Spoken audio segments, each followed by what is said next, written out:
नमस्कार, जय जिजाऊ। काल 2 फेब्रुवारीला महाविकास आघाडीची बैठक आयोजित करण्यात आली होती। त्या बैठकीमध्ये वंचित बहुजन आघाडीचे शिष्टमंडळ माझ्या नेतृत्वात सहभागी झाले होते। त्या आधीच्या बैठकीत महाविकास आघाडीने वंचित बहुजन आघाडीचे अध्यक्ष श्री बाळासाहेब आंबेडकर आणि प्रदेशाध्यक्ष रेखाताई ठाकूर उपस्थित राहिले पाहिजे असे सांगितले होते। महाविकास आघाडीच्या विनंतीला मान देऊन वंचितचे राष्ट्रीय अध्यक्ष माननीय बाळासाहेब आंबेडकर, प्रदेशाध्यक्ष माननीय रेखाताई ठाकूर हे उपस्थित होते।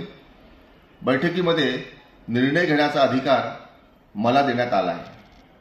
या बैठकीमध्ये असे ठरले की जागा वाटप बोलणी सुरू करण्याआधी तात्विक मुद्द्यांवर आपण एकत्र आलो पाहिजे।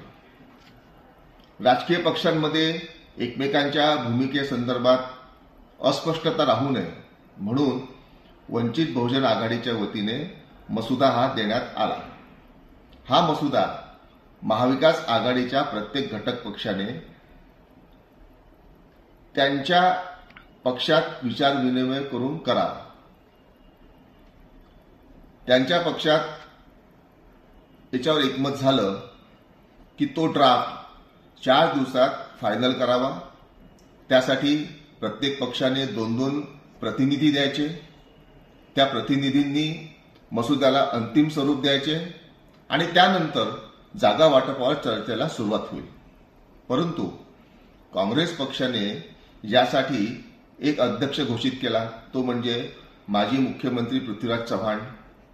पृथ्वीराज चव्हाण हे काँग्रेस पक्षाने स्वतंत्र निवडणुका लढल्या पाहिजे या भूमिकेचे आहेत आणि याआधी त्यांनी अनेकदा हे जाहीरपणे सांगितले आहे। काँग्रेस कार्यकर्त्यांना आम्ही विचारतोय की मसुदाच तयार झाला नाही तर पुढची बोलणी होत नाही। काँग्रेसच्या कार्यकर्त्यांनी पटोले यांना विचारायला हवे की आपण युतीच्या विरोधात आहात का? कारण कसं प्रमुख पदे युतीच्या विरोधकांना दिली तर युती होणार कशी? काँग्रेस कार्यकर्त्यांनो, तुमच्या माहितीसाठी हा व्हिडिओ आम्ही बनवलेला आहे। धन्यवाद।